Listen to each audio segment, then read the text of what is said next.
Okay. Yeah. Lady Wolf Pack on a whole nother level.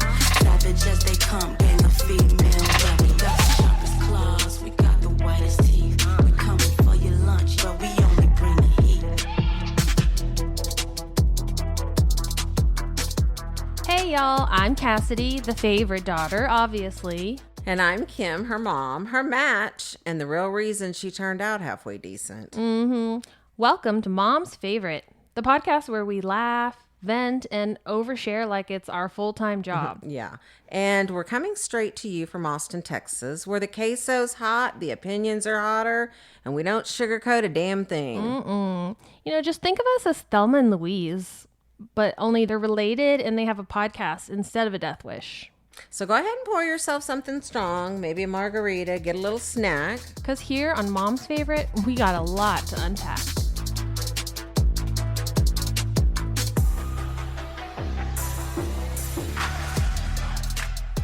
Welcome back, everybody. We are so glad you're here with us today, and we are excited to be together again in the recording studio. I know. Today we're catching up on what we've been doing lately and also touching on some very real and relatable parenting struggles. Yep. We're going to talk about the emotional whiplash of your kids growing up. From teenagers and then into adulthood, it's equally amazing and horrible, but we're hoping to give you a little bit of perspective. We hear you, we see you, we are you. Amen. Now, let's get into it. Amen. Amen. So we thought we would just kind of start out by talking about what we've been up to lately. Yeah, what have we been up to lately, Cass? Spring break was just last week, which I'm sure all the parents out there hate spring break. They do? Why do they hate spring break? Because your kids are there all the time. Not everybody. Some people actually enjoy time with their children. They lie. No, I'm just kidding. Lies. Yeah, I mean, if you get to like go on vacation or do a fun thing, but yeah. Of course, honestly, going anywhere on spring break is the worst time of ever to go anywhere. It's so horrible. And especially this year, because of all the travel issues and the TSA issues, I wouldn't want to be going anywhere. I'd just soon stay home and do spring break at home. Yeah. Which is kind of what we did. Yeah. And why did we wind up doing that, Cass? Well, we have to work, number one. No. I know Shep and Grammy just had their little interview, a little birthday episode, which was hilarious. And that kid please don't believe anything he says. I promise you he's not talking back to teachers. And if he is, I've never heard one word about it. All I get is reports that he's a good boy. So I'm like, quit showing off. He's a mess, but I think sometimes he says things for shock value. Yeah, we call it rage bait. Yeah, he does do a lot of rage bait, and so we've learned that the best response is no response. Yeah, you know, so that's true because he's looking to get a rise out of you. But yeah, so, you know, the kids had school all week, and then Friday was the day after Shep's birthday. He went to school, he came home, and I'm like, it's like the start of spring break, and he's like one day into being 10, and, you know, he's like, come in the garage with me, because something about that kid is like, he can't do anything alone. He's like, gotta have like a chaperone. He needs for everything. Yeah, he needs his bitch, aka me. And so he's like, he has ridden a bike before, like when he was 5, but then he like decided he didn't like riding bikes. So now he doesn't know how to ride a bike. And I keep telling him, no kid doesn't know how to ride a bike. You've got to learn how to ride a bike. You've done it before. You can do it again. And so he like got this idea in his mind to get the bikes out. So we got the bikes out. We pumped up all the tires. We were like trying to get him to ride. And he was like, just like not getting it. Also, because I think he's a little bit of a scaredy cat. He didn't want to fall, which is funny because he did end up falling, but he moved on to this thing called a Delta Wing scooter, which he literally never rides. Nobody's touched that thing in like 2 years at least. What's a Delta Wing scooter? It's a thing you got for them, but it's like a scooter that has 2 things for your feet instead of 1, and you put both feet on them and you kind of push side to side. Okay. Yeah. And so he was on that, and he was not going very fast at all, because if he was, I would have been like, you need to put a helmet on. He was like barely rolling. But I don't know what happened. I think he started going downhill a little bit and he panicked. I think he just panicked. He says, my vision went white. All dramatic. My vision went white and I just fell backwards. Well, long story long, he fell and landed on his hands and broke his wrist. Day 1 of spring break. I said, that's the wrong kind of break, friend. Yeah. So I was like, now he's just been like extra needy. It was the worst the first couple of days till he got his cast on, because he couldn't pull down his own pants or pull up his own pants. So he needed a little extra help. There was me pulling his pants down, and he's like, okay, give me privacy. He's totally fine, and he's able to pull his own pants down now. Good. But he's bored because his thumb is in the cast, and you don't realize how much stuff you need your thumbs for, especially when you're a 10-year-old boy and you like to play video games in VR. And so he's been just like, he's already a schemer. He's like always scheming up some plans, but now that he can't do his usual things, he's like, just has all these wild ideas. This morning at 9 a.m., I was making popcorn on the stovetop. Oh my gosh. He comes up with these ideas for you. Yeah.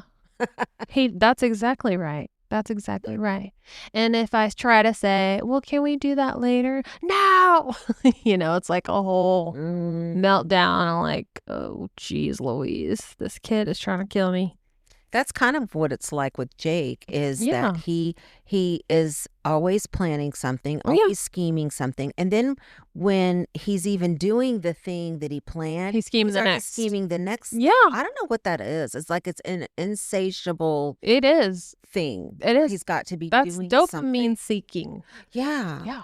That Shep's exactly the same. He's like, that's exhausting as a parent. Oh, it totally is. And then it's always like, if he sees anything like on a video, if it's like an activity, he's like, I've got to do that thing. Or if it's like an item, I want to buy that thing. Can you buy me this? Can you buy me this? Can we get this? Can we do this? Can we go here? Can we go there? I'm like, bro, I'm going to smother you. Yeah. Yeah, I know. I've got one like that too. And it is very, very exhausting. And then, they get... most of the time, those kids also can't accept no. No. And so it's very hard. You learn just out of survival as a parent to those type of kids that unfortunately you fall into the habit of just giving in and just giving a lot, because it is so not worth a meltdown. It is so not worth a meltdown. It is so not worth the crap that comes along with it. And I know that's just one of the things that you don't do as parenting. But unfortunately, when you've got kids that do have differently wired brains, they do require some different type of parenting. Yeah, you got to adapt. And you really do. We've like slowly learned that like there's ways we can kind of like distract him from ideas. But yeah, if like he gets on something, if you try to like say no or say maybe later, he's like a dog with a bone. Right. So yeah. But I'm in this like ADHD parenting Facebook group, and those posts make me feel a lot better. I know. Because the comments, like every single comment is like word for word exactly what happens in my house. I'm like, okay, good. So it's just not my kid. Right. Right. It's just not, I'm just not being a lousy mom or whatever. It's just, it's really hard. And those sites really do help, I know, bring things into perspective, because you do feel like you're just, you're making so many mistakes, because a lot of times you're doing things that you just really know aren't, like, I know this isn't the best thing to do, but for right now, we just can't be dealing with this in life. We got shit to do. Yeah. You know? Yeah. And I've like done a lot of reading, and it's almost like when they are saying, like when they're having a meltdown because they're not getting the thing like right that second, it's like, it's definitely like a nervous system activation thing. Right. And so they feel like they have no control. And if you've ever heard of PDA, or like pathological demand avoidance, like 100%, I know Shepherd has that. And maybe the other one too, maybe Cannon too. But yeah, it's like they enter like fight or flight, just grasping at anything to like have control. And it almost becomes like a compulsive, like a disorder, where like if I don't get this thing, then the more agitated they become. Absolutely. And it just keeps like going up, and they don't know how to accept that and bring it back down. Yeah, absolutely. And like I have a good example, because the other day, I think it was either yesterday or the day before, it was like 9 p.m. It's always 9 p.m. Yeah. And for some reason, Shep was like, I want to try those seaweed chips. And mind you, he's done that before, and I've got them for him before, and he didn't like them. Shocker. And so even though I'm like, well, we'll get some tomorrow because it's late at night. That's great. You want to try seaweed, whatever. But it doesn't need to happen right now. No one's going to go to the store at 9 p.m. when we're like getting ready to go to bed. And also, you've tried them and you didn't like them. It's like he can't trust what anyone says. Believe you. No. Anyway. And so then today, Dave came home. He stopped at HEB to get a couple of things. So he got the chips. He gave them to Shep, and he was like, cool, yay, thank you. And then I come back in there. He calls me back in there. It's like, Mom. It's like, what? He goes, these are ass. I was like, what? No way. You're kidding. It's like, well, I told you don't like them. I don't know. I thought you were going to tell me that somebody went to the store at 9 p.m. No. to get some seaweed chips. No. It's like, I do draw the line every once in a while when I can. Oh, my goodness. Oh, my gosh. But yeah, it was so funny because I was like... So was he able to really do much of anything over spring break? I mean, that had to be a real killjoy, because remember, he wanted to go to the rage room. Can't really rage. I know. It's what I know. He was like, well, I still got my right arm. It's my throwing arm. It's like, maybe we'll save the rage room for after. But luckily, they said he only has to wear it for 4 weeks. That's the estimate. But then they said another 4 weeks in a splint. But we'll see. Right. But yeah, he's can't do much of it. There's like some computer stuff he can do, because luckily he broke the left, not the right. Right. He's been reading, which is great. We went to the rodeo so he could like ride rides. Nice. Of course, then after we went to the rodeo, the next day he's like, can we go to the rodeo? He wants to go to the rodeo. That was the thing. That, and I had taken him to the mall so we could go to the claw like machine little arcade that they have there now. Because I'm like running out of things to do with him with like one good arm. So we went there, and then the next day he was like, can we go back to the mall? For like 3 days after that, he wanted to go to the mall. I know, he called me. I know. Wanted me to take him to the mall, but I was having a small nervous breakdown. So yeah, that's happen. That's not a mall kind of day. But I was like, it hasn't even been 12 hours since we left the mall. I said, what do you need at the mall? The mall's for shopping. He was like, I just want to hang out. Sir, you're 10. You don't hang out at the mall. And he goes, he's like, I just want to chill out. I was like, no, you don't. People don't go to the mall to chill. And he said, I literally saw people there taking naps. I was like, I freaking can't with this kid. Like, help. Please help. Well, the good news is that they grow up, and he's probably not going to be doing all these craziness for that much longer. No, he better not. Sooner or later he can drive himself to all these places. I know. Right? I know. But yeah, and then he got like some money for his birthday, and he, in true impulsive fashion, can't have money for that long before he's just got to spend it on something. So he's like, I want to go to the mall. I have my own money. You have to take me. And he's probably wanted to say, call an Uber, call Waymo to come pick you. And he just wants to buy like dumb shit, Yeah. So. Yeah. Because everything is instant gratification. Oh, absolutely. Yeah. I know. It's so hard. And they're like, try to make them wait to like help them learn delayed I'm like, oh yeah, easier said than done. Yeah. It is really hard. It is super hard, especially when they've got that just, they used to call it like rock brain. Remember that? Superflex? It was the autism characters developed by Michelle Winner Garcia. And it was all about, they attached superhero names to kids that had like, if they had different feelings about things. Mm-hmm. And one of the ones that was always really a problem for us was rock brain. And it's basically where your mind is just hard as a rock, and it gets stuck there and it won't, budge. Yeah. That's a perfect description. So, yeah, rock brain. Yeah, totally. I always say, and then before the rock brain. Speaking of rock brain, that's me.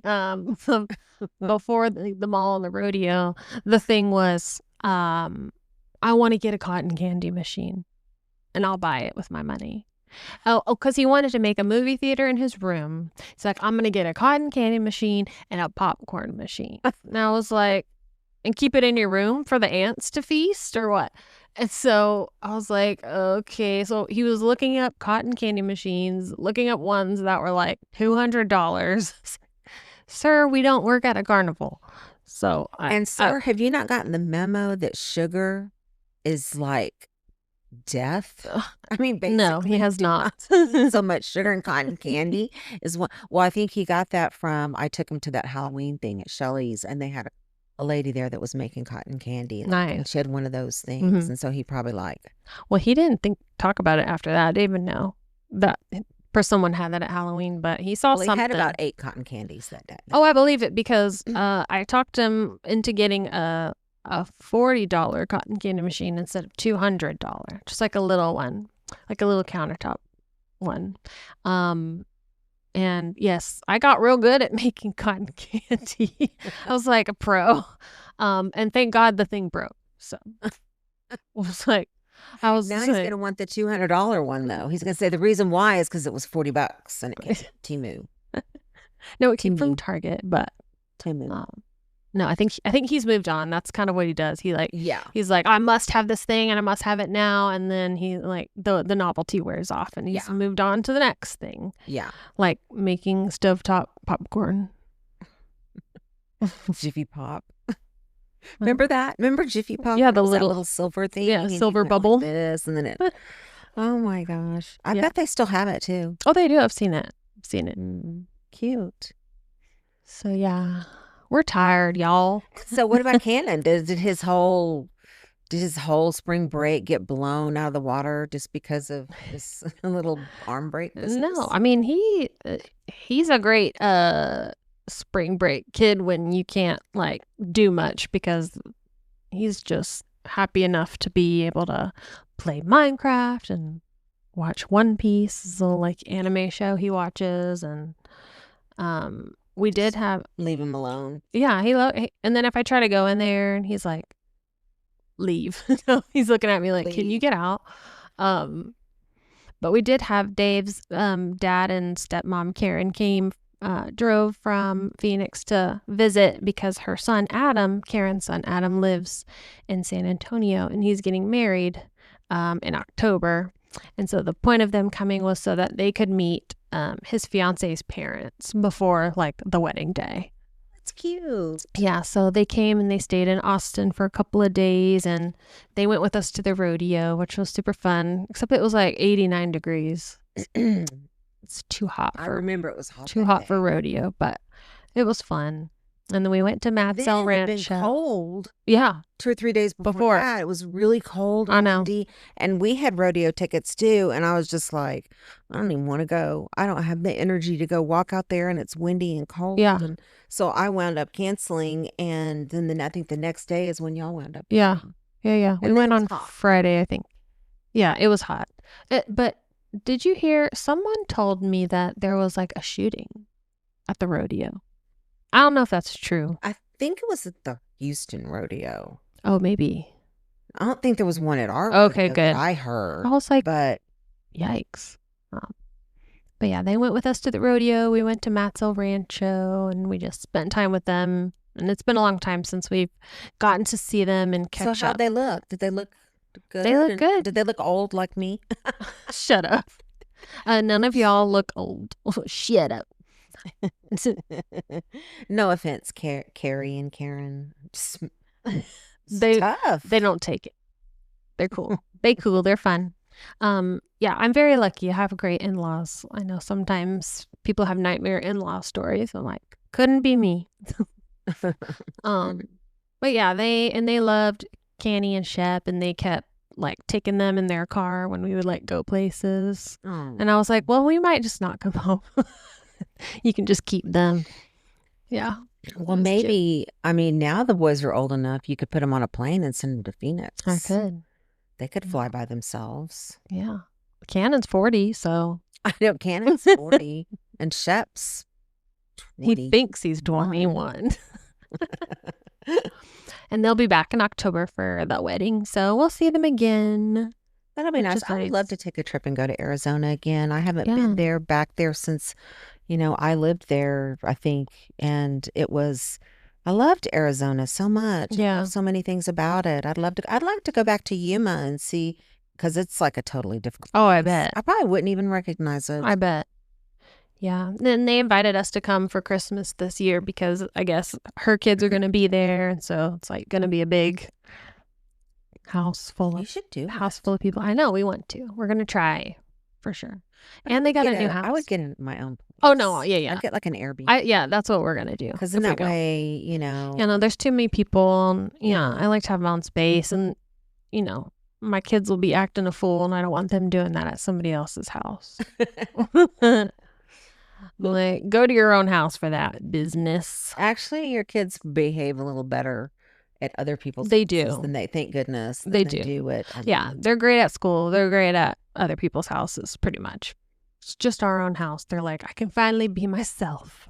I can finally be the little Diablo. I can finally be the little hellion. I've been holding it in all day. Oi. Oh my gosh. I love it. It's so challenging. I love being a parent. Speaking of being a parent, I will be a forever parent to at least one of my children, Jake, and he came home for spring break, and it's always a bittersweet time when Jake comes home because I miss him so much, and he can be fun to be around, and I don't know, I just love so many things about him, but then he can also be very stressful. Yeah. And so I do have a lot of PTSD tied up in him. So it's always hit or miss how. Yeah. You're not sure what you're going to get. Yeah, and especially depending on it, a lot of it depends on where he is at the time. If he's in a flare or in a space where he's kind of being struggling. Yeah. I tend to amp up more too. So, but yeah, it was a great week. He got to hang out with a lot of his buddies. I took Joseph and him and their friend Byram, who actually Jake went to high school with at Bowie. And Byram, actually is friends with Seth also, and then somehow they knew Hayden. Really? Hayden Smith. Because Hayden went there too. Yeah. And then they wound up knowing, and then it turns out that and then of course Joseph knew Hayden, and then so now Joseph is roommates with Byram, who Jake went to high school with. Oh my gosh. And I mean, it's just like a real small world. And anyway, these guys are so great. They are always so good to him, and they're such good little friends, and he always wants to hook up with them when he comes home. And it was Joseph's birthday, and they wanted to go have crawfish, so went to that Cajun place. Yeah, I can't remember. It's on the tip of my tongue too. Crickets. Look at let me see. Insert cricket noises. Insert crickets that we don't know the name of. It's been there forever, and I've eaten there, and I ate there with Joseph and them. So anyway, we went there, and then he got to hang out with Big Mike. Oh, good. They went to Penstack. That's where he loves to go because they have this giant ropes course. And he just loves those ropes, anything death defying. He's just all about it. Is it Cypress Grill? Cypress Grill. That's it. Which, by the way, is delicious. Is it? Yeah, it's never been there. I mean, I don't know if you picky little family would like it, because it is like sort of a Cajun-y flair. They do have other stuff. Yeah. Most everything on the menu is a Cajun dishy, like gumbo and like etouffee, crawfish. It's good. So jumbo ropes course, death defying. They hung out, and it's kind of weird because Jake used to go over to Mike's house and he'd have like sort of sleepovers over there, but it was before Mike was married and had a baby. And so now it's different. Jake's like, when can I come over for a sleepover? And Mike's like, well, I don't have my spare room anymore, and we'll have to wait till the baby gets to be just a little bit older and whatever. And so, but it was cute. It was nice to see them hanging out and maintaining that relationship. And then of course he hung out with Seth. Seth always is up for I think they wound up going to Penstack as well. So they went twice, and we love Seth. The boys love Seth too. He's coming over on Tuesday. Really? Yeah, because there's no school on Tuesday, because they just had a whole week off and they need to have another day. Why? I don't know, to be honest. And then they have the next Monday off because it's the Monday after Easter, and that's a holiday apparently. Well, why didn't they just make that Tuesday the Friday, and then they could have Friday, Saturday, Sunday, Monday? I don't know. I wish I could tell you. I was like, I don't remember ever having this many days off of school when I was in school, but anyways, that's crazy. We love Seth. He's good with them. He's a good. He told me he was going to be having an interview in his real career field, so we may kind of lose him a little bit because he's been doing some side jobs until he, I guess, got something going. But yes, he is what an angel he is, and he's near and dear to my heart for sure. And Shepard calls him his big brother. Yeah, I love that. Yeah, they're cute. I love that. So one of the things when Jake was home, one of the things that Jake loves to do is he does a lot of walking, and he loves to go for a walk. And when I say a lot, I mean he went an average of like 5 to 7 miles on a walk every day. And it's hard to let him go independently. And he wants to go independently. He doesn't want anybody to come with him, and he wants to go on these little walk adventures. So he walks over to the fire department, which is right behind us basically, and he just walks up there and he'll just be chatting it up with the firemen over there, and then he'll come home and tell me, and then there was a policeman there, and I talked to him too, and his name was Officer da da da. He's like very social, and I don't want to take that away from him, but I'm also terrified in a way that, what if he comes up to someone who's not nice. Yeah. You know, Exactly. I mean, luckily we've lived in this neighborhood for 20 years. Yeah, and everybody's pretty nice. And it's a pretty decent neighborhood, meaning it's not Thugs the and east side of before it became the bougie side. Yeah. No. We used to say the east side when we were anybody from Old Austin knows that anytime anybody said anything about the bad part of town, it was east of I-35. Yeah. I mean, anything east of, oh no, that's east of I-35. Yeah. That was kind of like what would be considered the ghetto, the slums. Yeah. Or the ghetto. Now it's a little place. Regentrified everything. They've redone it all. And Yeah. now it's like where everybody wants to live, and it's expensive too. So, but anyway. Yeah, like you know the reality of the possibilities. Right. And it's hard to forget about. Where so he's functional enough to know that he wants to do these things that adults do. Mm-hmm. But he also is not able to do a lot of those things, and he doesn't understand like, for example, driving. He still is like, well, when can I start driving? Mm-hmm. And in his mind, he's going to someday get a driver's license. Yeah. And in my mind, that really is not going to happen. I mean, he's almost 26, and I don't see his abilities to, operate a motor vehicles ever being anything that he would be capable of doing safely. Right. Now, maybe he could drive a little golf cart around, or I don't know. Yeah. I don't know. There's other options, but not a motor vehicle on a road. Right. I barely want him to cycle too, because, he's already had a pretty serious bike crash, broke bones. Yeah. So, so he wanted to go to Subway. He's kind of like, I want to go to Subway. And I'm like, okay. Well, can I walk to Subway and then I take money with me to buy my food? And I'm like, yeah, because the last time he walked out and he went and ate somewhere, he dined and dashed. Yeah, and so unknowingly, so I didn't want that to happen again. And I was happy that he understood he needed money. Yeah, he knows. He knows a lot of stuff. Yeah. So I gave him like $25, and he was going to walk to the Subway, which is, I don't know, not that far from here, but and I had a tracker on him, and I was kind of watching, and I went up to the Subway when he got up there, and there he was sitting there, and he had ordered his food, and he was sitting down and eating it right there, no problem. I went up there because I was thinking, well, if he runs into trouble with anything there or whatever. Yeah. But he didn't, and he did great. And I love the fact that he wants the independence. I don't like the fact that it's so hard for me to give it. Yeah.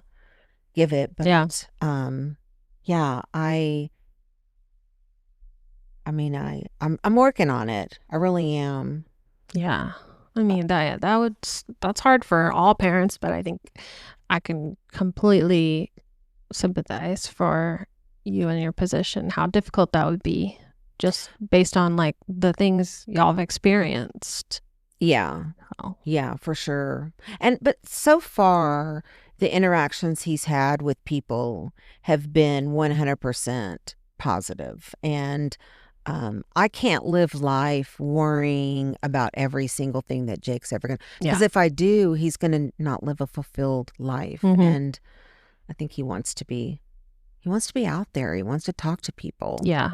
But so Shelly shared a piece with us in our girl group, and I was going to read it real quick because it's kind of pertinent to what we've been talking about. It's called "Letting Go is Not the Same as Giving Up." I have to let go of my children, both of them. That's part of the deal of being a parent.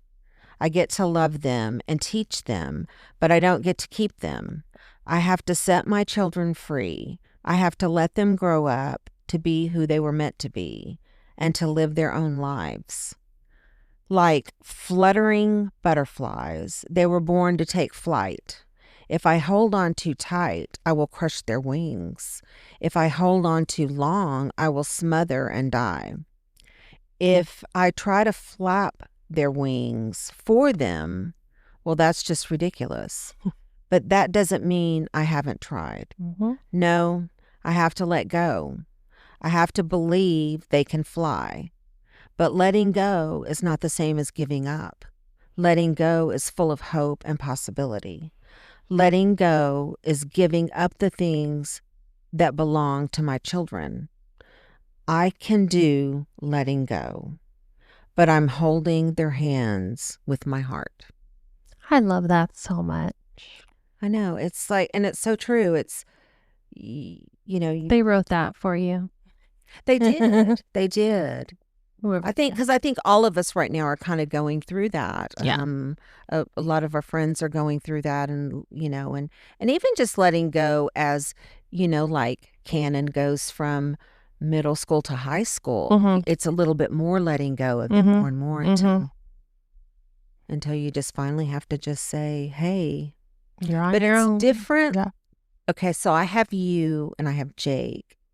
Letting go of you was different because Definitely. I had trust in you. Right. I had trust in your abilities. Right. I don't have trust in Jake, and I don't have trust in some of his abilities. And so that's where the difference is. Mm-hmm. But it still doesn't mean that I can hold on to him and keep him in this safe place always. Mm-hmm. Yeah. And plus with him, you have, another factor of like trusting everybody else right around him. And, so that's just, something that would be different between him and I. So yeah, I get it. That's hard. And the thing with Jake that's so difficult is he doesn't know that there's bad people. Yeah. And so he doesn't understand motives, why anybody would do anything they would do. So he's very trusting. And if someone said, "Hey, can I have your phone?" or "Hey, can I have all your money?" he would just hand it over to him. Or, Yeah. I mean, he just, Sure. No, he just doesn't know things. And partially we have sheltered a lot. We don't put a lot of stuff out there like that because, there's just so many things he doesn't even really need to know about. Yeah. Honestly, Yeah. that aren't really pertinent to his life. And so it is, being a parent in this day and age is harder than being a parent was when I was your parent. Yeah, I think, back then everybody was kind of blissfully unaware. I mean, obviously there's way more stuff going on now, but the things that were going on back then, you didn't hear about them. Like, they weren't staring at you from your phone, every time you open it. Right. So yeah, I'd agree. Right. I think that's why kids are more anxious these days, because there's so much coming at them from all directions. And there is no, really turning it off. It seems like the expectations are higher for kids now than they were. Yeah.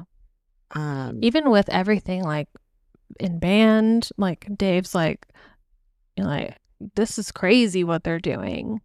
I know. So sports, it's like you have to be better at everything. Right. Well, we also kind of live in an area that is more more affluent, very true, where they do put a lot of emphasis on things like sports and the arts and things like that. So the wanted to share, because Shelly is always saying you need to share like your wisdom of oh wise one, wise old owl, which is I whatever.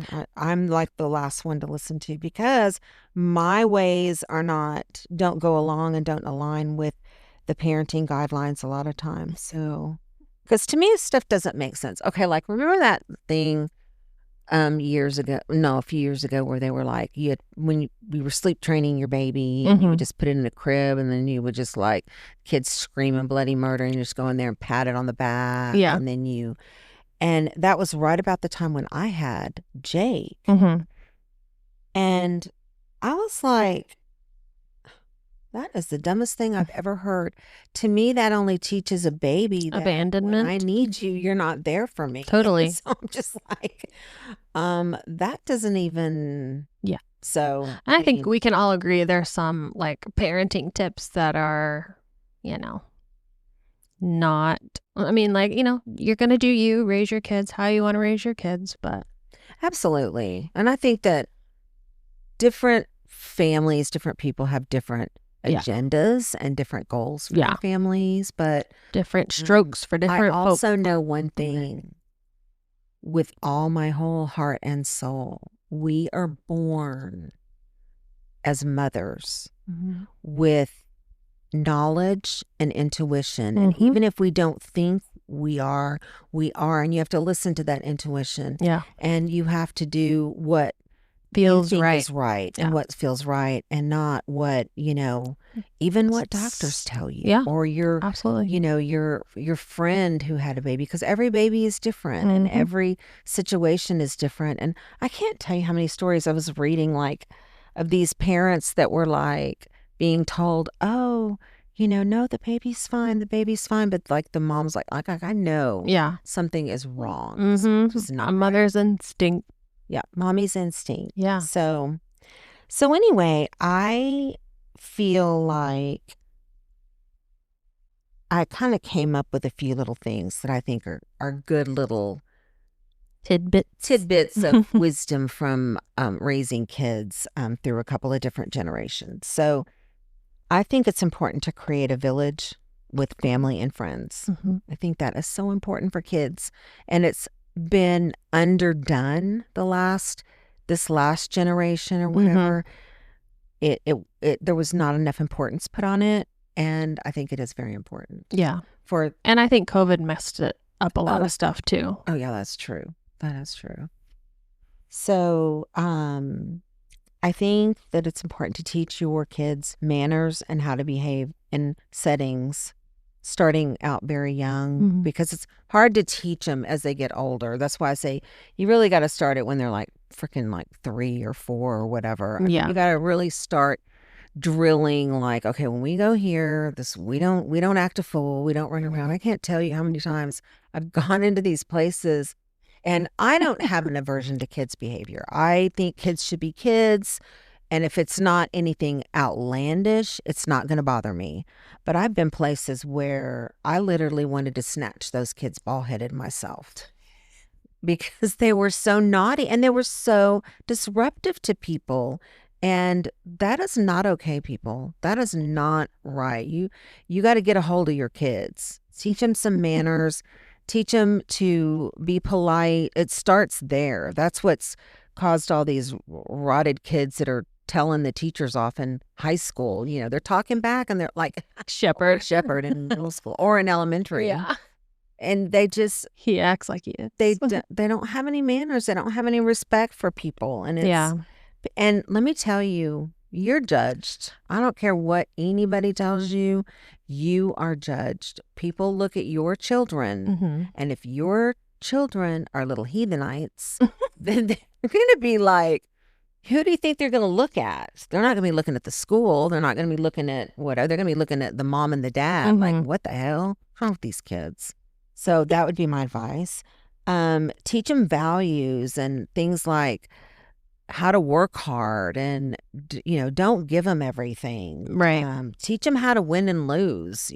How to be a good winner, how to be a good loser. Try all things. Try everything. Try it again. Curling. Try broccoli. Try the debate team. Try everything. The only way you're going to find their gifts is for them to try things. And not all kids are going to go and seek it out. So you have to kind of be their person. Says, hey, let's look into this. So Yeah. Like, I think this would be good for you. Let's try it. Yeah, exactly. Say yes more than no. Yes. Yes. Say yes more. Amen. I agree. Be a yes. Be a yes. Don't overindulge with things, but take them on adventures. I mean, as you grow up, like, I can look back into my childhood and I remember places that I've been. I remember places my parents took us and adventures that we had. I don't remember toys I had growing up. I mean, those things aren't really that important to kids. They're in the moment. They're 5 minutes of fun. Yep. That's it.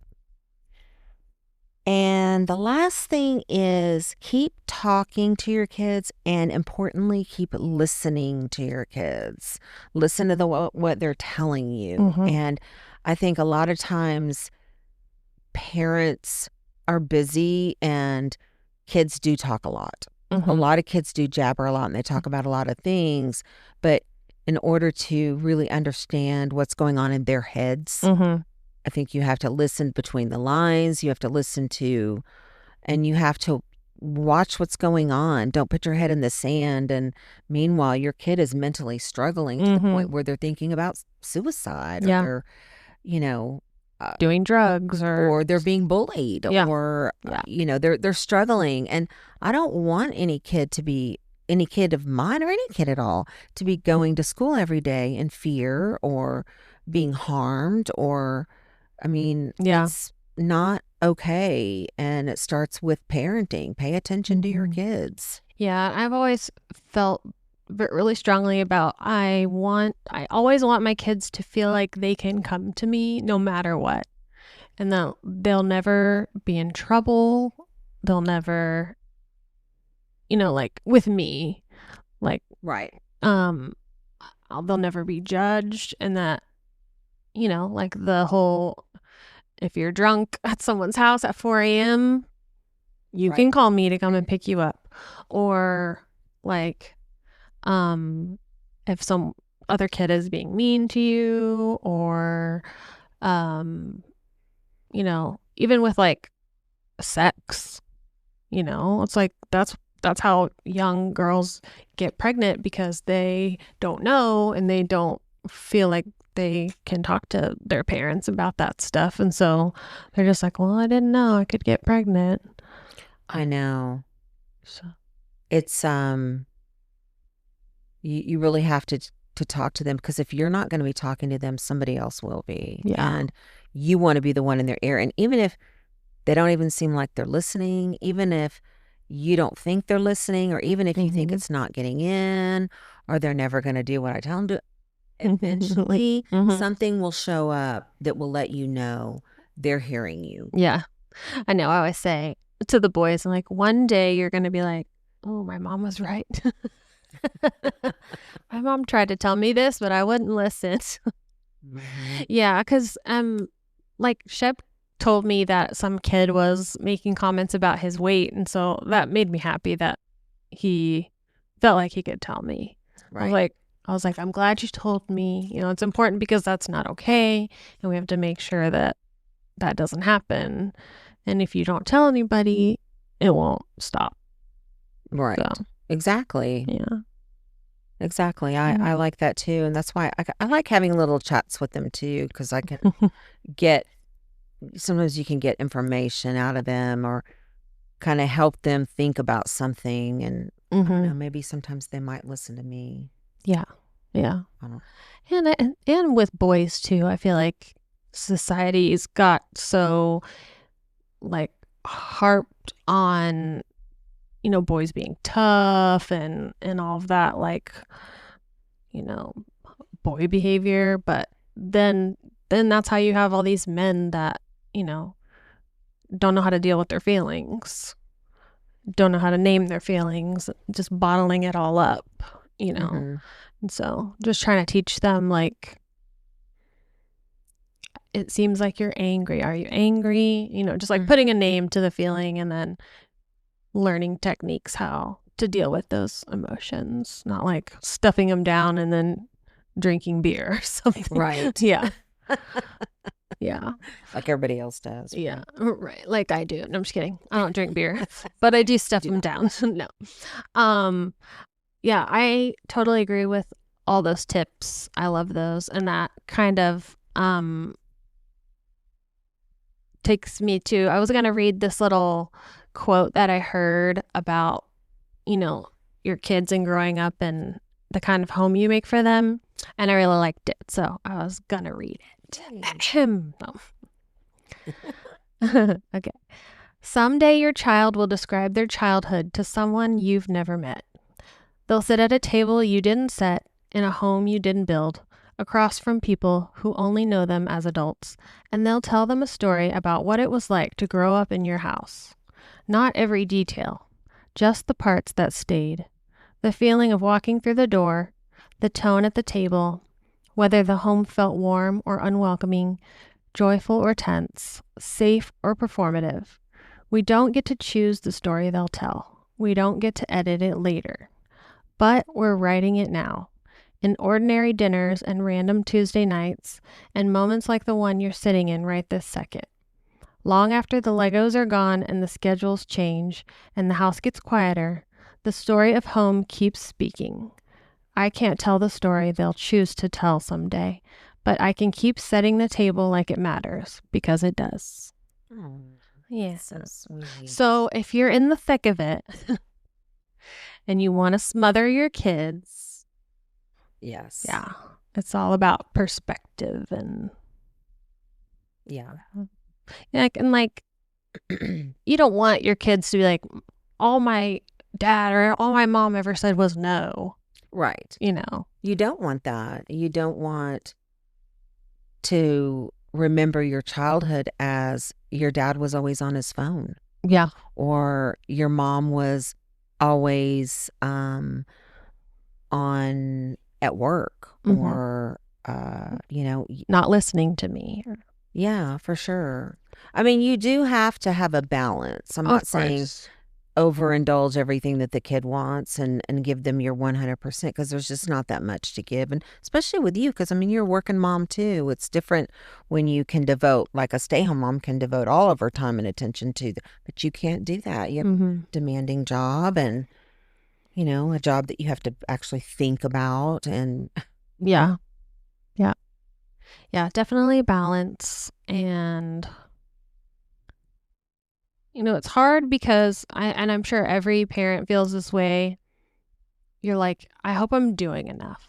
Because you never feel like you're doing enough. Right. You don't. Yeah, like, exactly. No one is ever like, I'm doing a great job at this parenting thing. I am slaying. Killing this parenting situation. Yeah. You're like, agree. Am I going to ruin my children forever? But then, it's when you have moments like, there's like a coach at Kiker, like one of the coach teachers, I guess, a PE coach. Every time Shep and him see each other, they do this like little fist bump, this little like secret handshake fist bump thing. And then like Shep walked into the school and he's like, you have a really great kid. Oh. It's like when you hear stuff like, you have a really great kid, or like, your son is so smart. And I love when someone goes out of their way to tell you that, I mean, not even totally unsolicited. Yeah. One time I was walking out of the 7-Eleven over here, over by us. And there was a kid I was walking out and he would start walking in.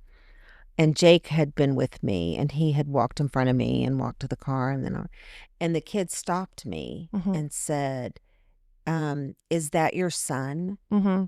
And you're like, oh God, I'm sorry. What did he do? I don't know. I don't know what to say. Is it? I don't know. And I said, yes, it is. And he said, I just wanted to let you know that he is a great kid. I had him in a class at Bowie, and he is such a joy. And he stopped me. I didn't even know this kid. Yeah. And it totally made my day. Yeah.